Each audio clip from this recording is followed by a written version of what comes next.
Hello friends, welcome to my YouTube channel. आज हम पृथ्वी पर पर्वत निर्माण सिद्धांतों के बारे में बात करेंगे, माउंटेन बिल्डिंग थ्योरी।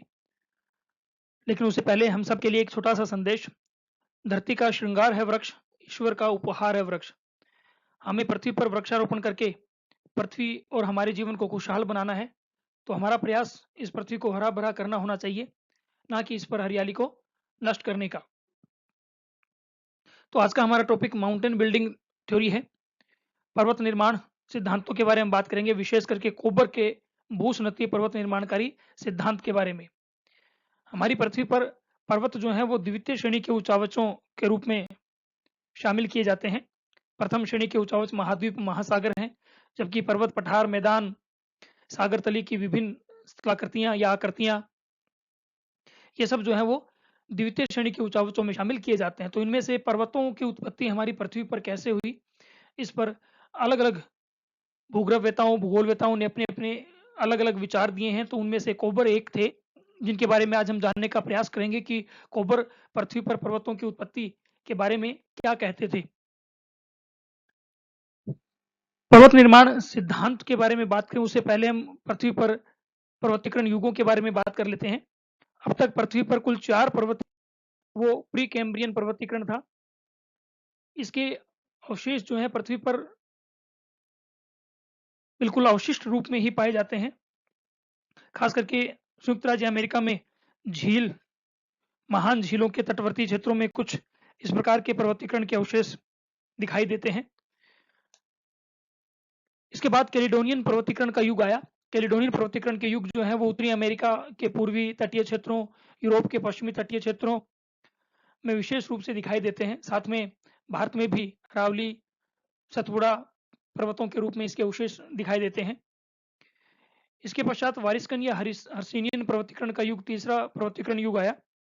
तो ये जो वारिस्कन या हर्सिनियन पर्वतीकरण है, ये भी उत्तरी अमेरिका और यूरोप में मुख्य रूप से इस प्रकार के पर्वतों का निर्माण हुआ था।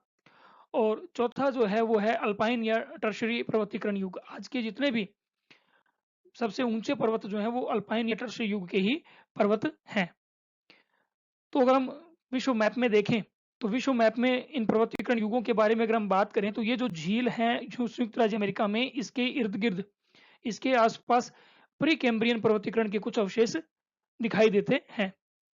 फिर कैलिडोनियन पर्वतीकरण दूसरा युग जो आया वो कैलिडोनियन पर्वतीकरण। तो कैलिडोनियन पर्वतीकरण के जो अवशेष हैं वो संयुक्त राज्य अमेरिका में ये अपलेशियन पर्वत श्रेणी के रूप में इस तरह से फैले हुए हैं।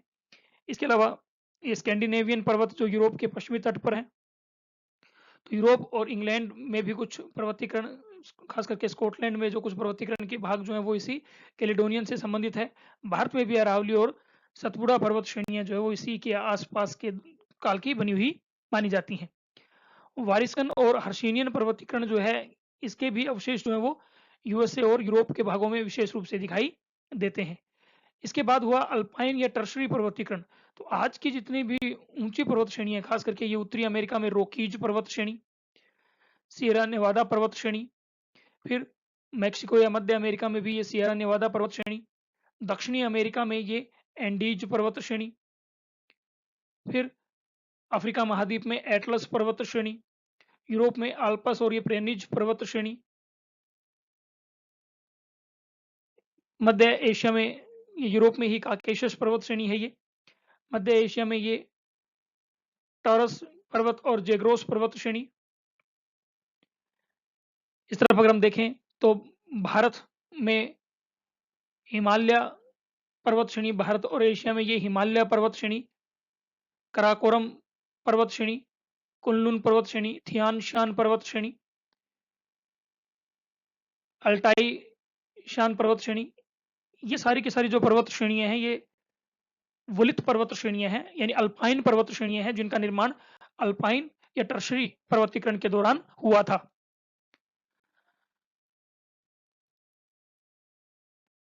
अब हम बात करते हैं कोबर के भूस्नतीय पर्वत निर्माणकारी सिद्धांत के बारे में।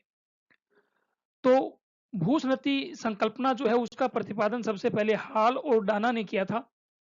तो भूस्नती संकल्पना हॉल और डाना की देन है, लेकिन इस भूस्नती इस विचार को आगे बढ़ाने का कार्य हॉग, इवांस, शूशर्ट आर्थर होम्स और कोपर जैसे विद्वानों ने इस भूस्नति संकल्पना का पूर्णतः विकास किया, इसे आगे बढ़ाया। भूस्नति होती क्या है? भूस्नति जो है एक गतिशील, यानी विभिन्न भूगोलवेत्ताओं या विद्वानों के अनुसार गतिशील व परिवर्तनशील लंबे संकरे व छिछले जलपूर्ण गर्त होती है। हालांकि अलग अलग विद्वानों ने इसके बारे में अलग अलग विचार दिए हैं, लेकिन मुख्यतः यानी अधिकांश जो विद्वान है वो ये मानते हैं कि भूस्नति जो होती है वो गतिशील और परिवर्तनशील होती है। ये लंबी होती है, संकरी होती है और छिछले जलपूर्ण गर्त होती है। यानी आज की अगर हम वलित पर्वतों को देखें तो उनकी लंबाई ज्यादा होती है, इनकी चौड़ाई कम होती है। तो उसी आधार पर भूस्नतियां जो हैं ये बताया गया कि लंबी और संकरी होती हैं और उथले या छिछले जलपूर्ण गर्त होती है, यानी जिनकी गहराई कम होती है। इन भूस्नतियों में तलछटीय जमाव होता है, यानी नदियां और अन्य जो बाहरी प्रक्रम है वो इनमें सेडिमेंटेशन की प्रक्रिया द्वारा तलछटों का अवसादों का जमाव करती है। जैसे जैसे इसमें अवसादों का जमाव होता है, इसकी तली में धंसाव होता है, सब्सिडेंस की प्रक्रिया इसमें होती है, इसकी गहराई और बढ़ती है और ज्यादा अवसाद इसमें जमा होते हैं और गहराई में निरंतर इसमें वृद्धि होती है। और ये जो तलछट है, इन तलछटों पर बाद में भूगर्भिक हलचलों से इस पर दबाव पड़ता है और दबाव की वजह से वो तलछट जो है वो मोड़ में बदल जाते हैं, यानी वलन में बदल जाते हैं, पर्वतों में बदल जाते हैं। ये आप देखिए यहाँ पर एक भूस्नति का एक डायग्राम दिखाया गया है। भूस्नति का पहला तल अगर हम देखें तो पहला तल भूस्नति का ये आप देखिए यहाँ तक था, पहला तल भूस्नति का यहाँ तक था। इसमें जो बाहरी प्रक्रम है उनके द्वारा अवसादों का लगातार जमाव होता गया, जैसे जैसे जमाव होता गया इसकी तली नीचे, इसकी गहराई बढ़ती गई, तली नीचे धंसती गई और इसकी गहराई बढ़ती गई, जिससे इसमें ज्यादा पदार्थों का जमाव होने लगा। और बाद में जब पदार्थों की मात्रा खूब हो गई तो उसके पश्चात दोनों तरफ से इस पर फोर्स पड़ा और इसका जो अवसाद है उस पर इस तरह से मोड़ पड़ गए, वलन पड़ गए, जिससे कि पर्वतों की उत्पत्ति हुई।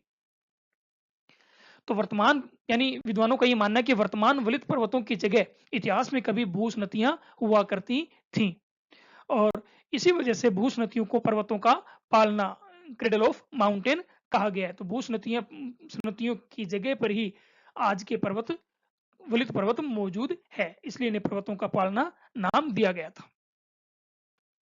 चलिए अब हम बात करेंगे कोबर के भूस्नति पर्वत निर्माणकारी सिद्धांत के बारे में।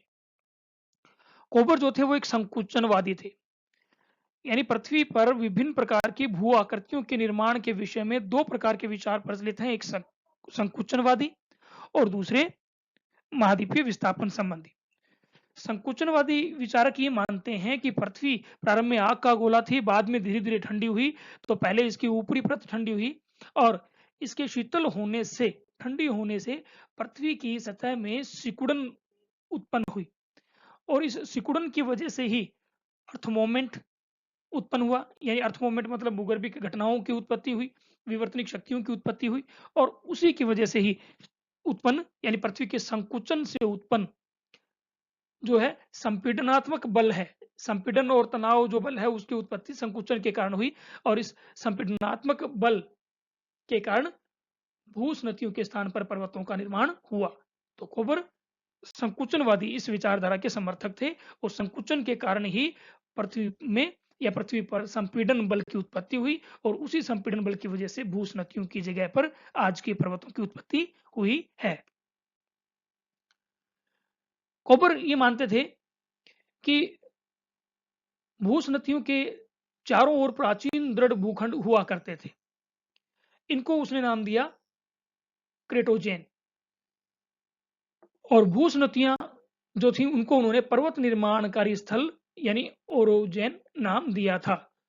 तो भूस्नतियों के चारों ओर मौजूद दृढ़ भूखंड क्रेटोजेन और भूस्नतियां ओरोजेन कहलाई, ऐसा कोबर ने कहा।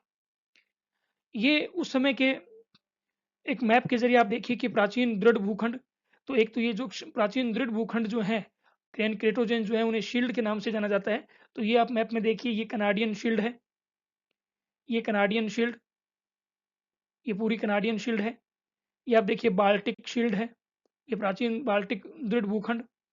ये गुयाना शील्ड, गायना शील्ड बोल सकते हैं। ये ब्राजीलियन शील्ड, और ये पेटागोनिया शील्ड।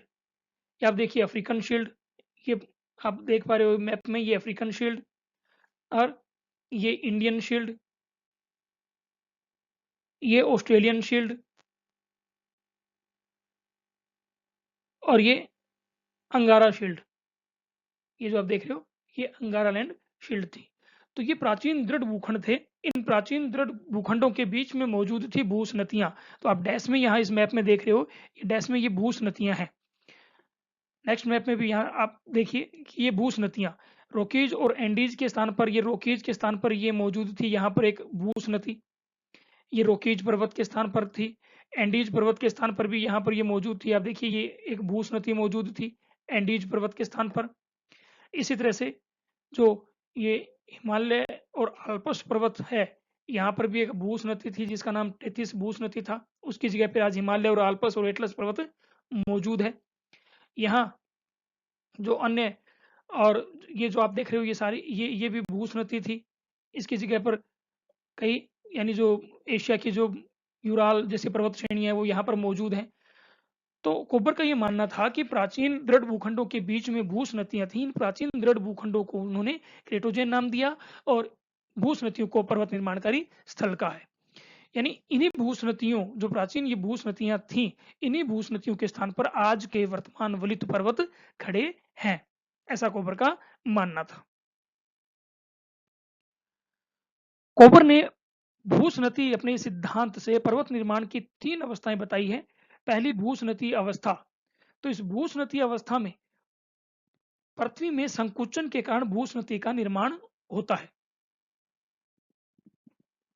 यानी संकुचन की वजह से जो पृथ्वी का ऊपरी धरातल है इसमें संकुचन के कारण जो है कुछ भाग नीचे धंस जाता है और ये नीचे धंसा भाग कहलाता है जियोसिंक्लिन या भूस्नति।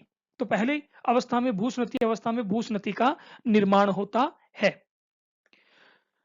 इस भूस्नति के चारों ओर प्राचीन दृढ़ भूखंड होते हैं जिनको कोबर ने नाम दिया अग्रदेश, फोरलैंड या क्रेटोजेन। तो ये देखिए इसके इस भूस्नति के दो ओर जो है ये दिया हुआ है। ये आप मैप इसमें डायग्राम में देखिए, ये अग्रदेश है, ये भी अग्रदेश है। तो इनको फोरलैंड या अग्रदेश नाम दिया।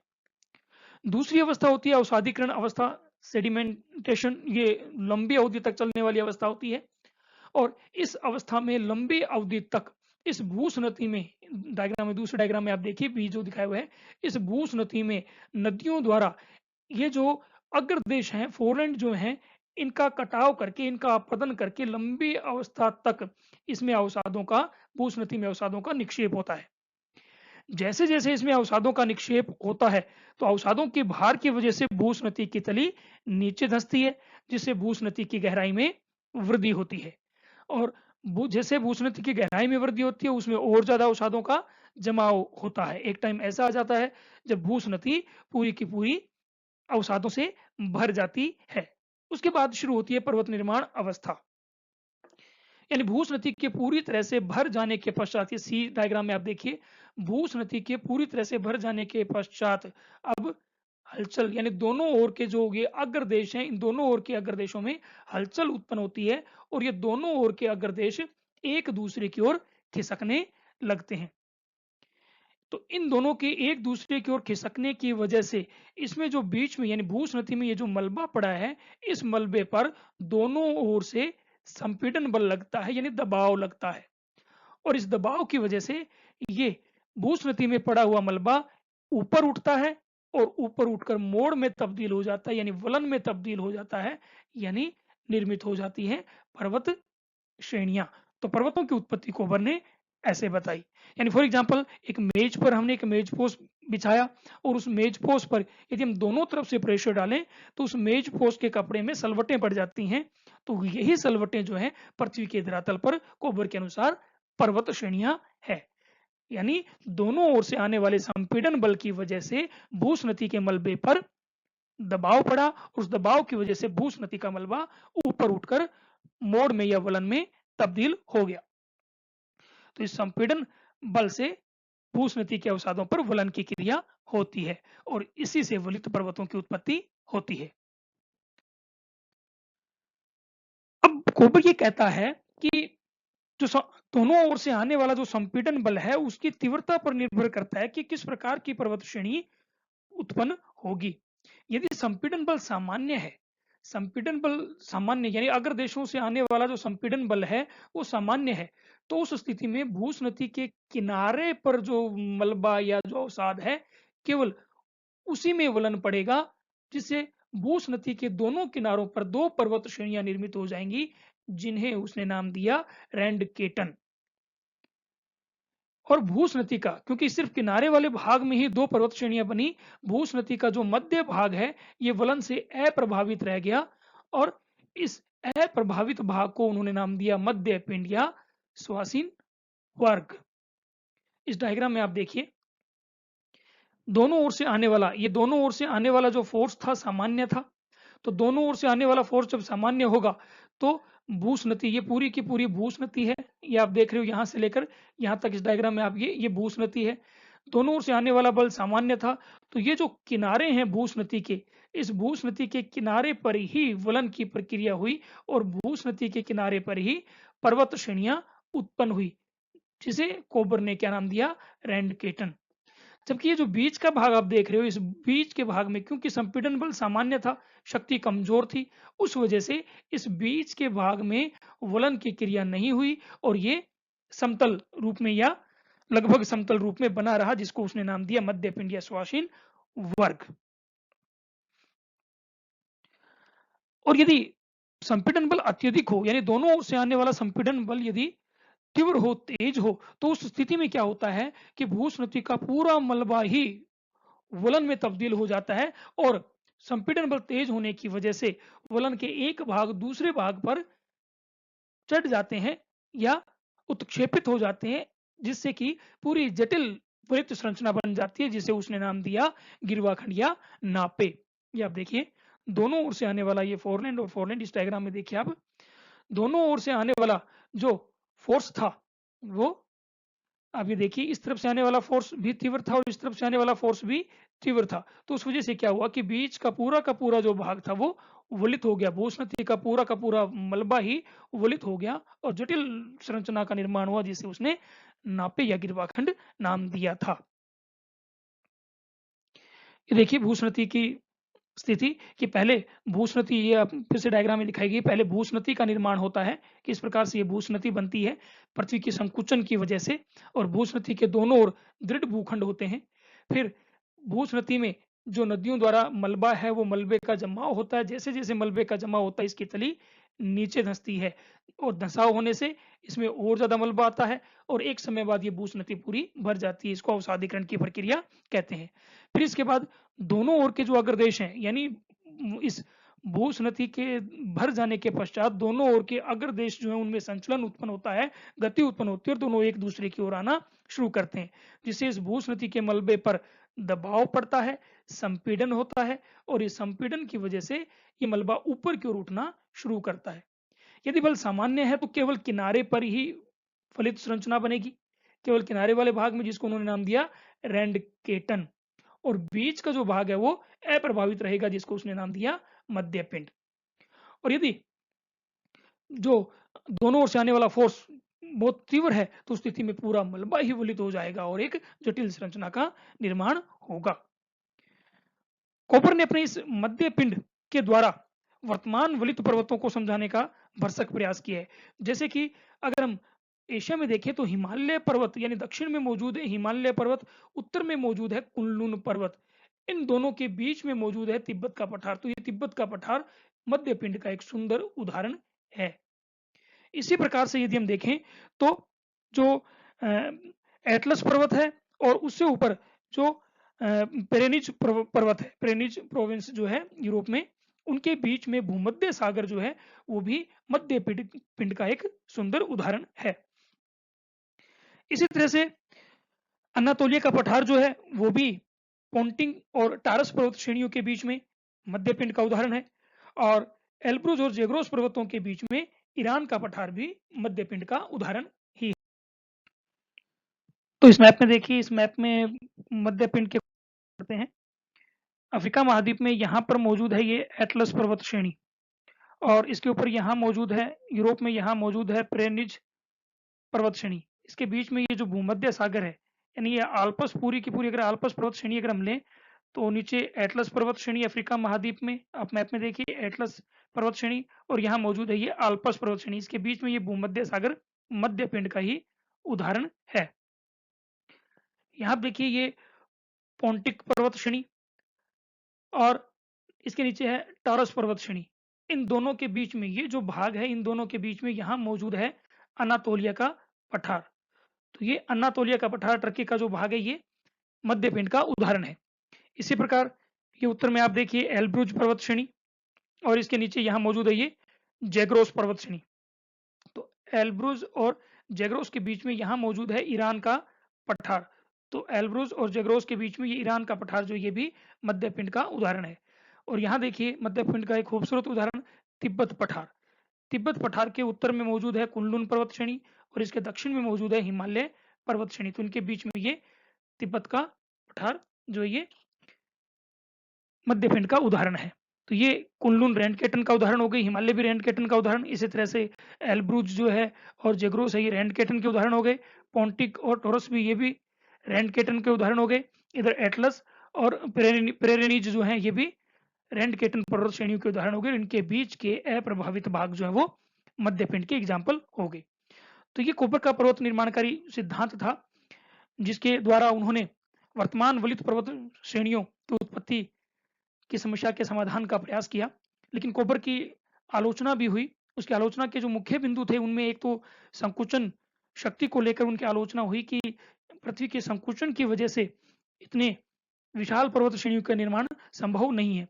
दूसरा ये भी कि कोपर जो है वो उसने पूर्व पश्चिम दिशा में फैली हुई जितनी भी पर्वत श्रेणियां थी, यानी अगर आल्प्स भी है तो पूर्व पश्चिम दिशा में है, एटलस भी पूर्व पश्चिम दिशा में, पोंटिंग, टॉरस और एल्ब्रुस, जोग्रोस या कुनलुन और हिमालय, ये सब पूर्व पश्चिम दिशा में फैली हुई है। तो पूर्व पश्चिम दिशा में फैली हुई जो पर्वत श्रेणियां हैं, उनके बीच में मौजूद मध्य पिंड के उदाहरण द्वारा उनको तो उन्होंने बताने का प्रयास किया, लेकिन जो रॉकीज और एंडीज जैसी पर्वत श्रेणी है जो उत्तर दक्षिण दिशा में फैली है, उनके बारे में वो ऐसा जो है विस्तार से नहीं बता पाए। साथ ही ना ही एंडीज और रॉकीज के पास कोई मध्य पिंड का उदाहरण वो हमें बता पाए। तो ऐसे कुछ कारणों से जो है कोपर के इस पर्वत निर्माणकारी सिद्धांत की आलोचना भी हुई है, लेकिन फिर भी पूर्व पश्चिम दिशा में फैले हुई इन पर्वत श्रेणियों के निर्माण के बारे में कोपर ने बड़े ही महत्वपूर्ण विचार प्रस्तुत किए थे। तो ये कोपर का पर्वत निर्माणकारी सिद्धांत था, भूस्नती पर्वत निर्माणकारी सिद्धांत। उम्मीद है आपको अच्छा लगा होगा। प्लीज आप चैनल को लाइक कीजिए, सब्सक्राइब कीजिए। Thank you so much.